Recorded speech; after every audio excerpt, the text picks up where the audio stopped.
I first became aware of the suffrage movement, it was the contribution of performers and the professional theatre that interested me.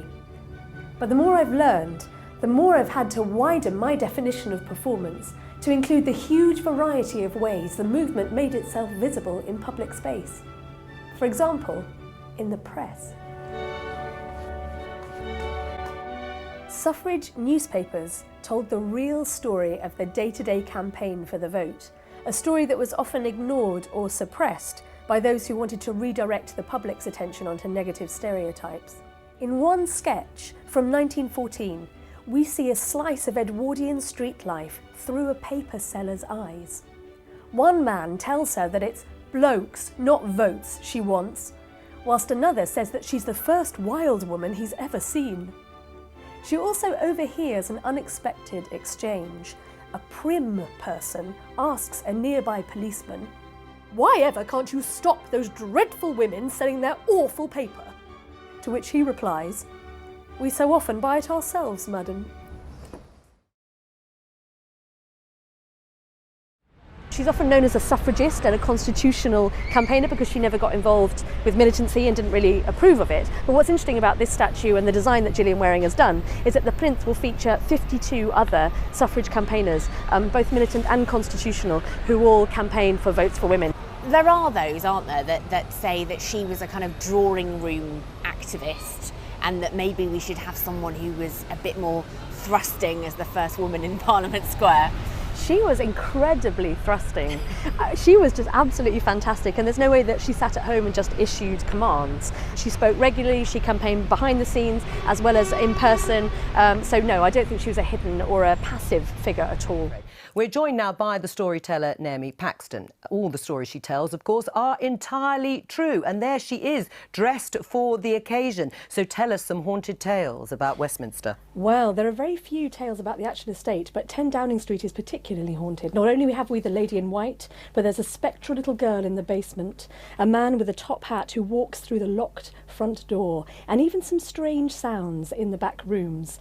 Have you ever seen anything in any of these locations? I haven't personally, but I'm open to all experiences.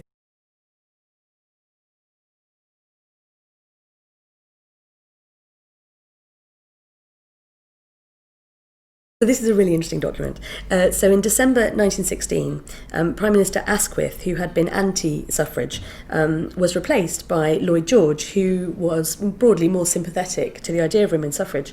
And a few months later, here in March 1917, he receives a deputation from a number of women's suffrage societies. If we look at the list of suffrage societies, we can see they are both militant and constitutional. So the suffragettes of the WSPU are represented, the Women's Freedom League, the National Union of Women's Suffrage Societies, and a number of unions of women's workers.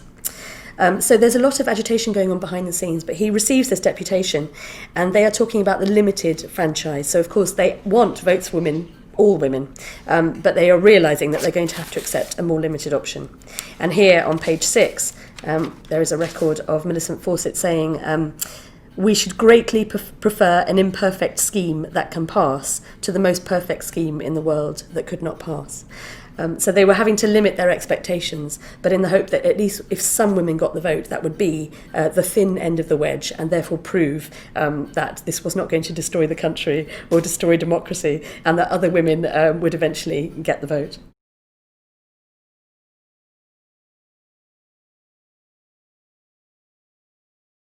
The book that has most inspired me is Elizabeth Robins' Way Stations, first published in 1913. Elizabeth Robins was an American actress, playwright and journalist. She was a member of the WSPU, the Actresses Franchise League and the Women Writers' Suffrage League. And Way Stations is a collection of her speeches and articles all about suffrage. It's powerful, inspiring and tremendously moving.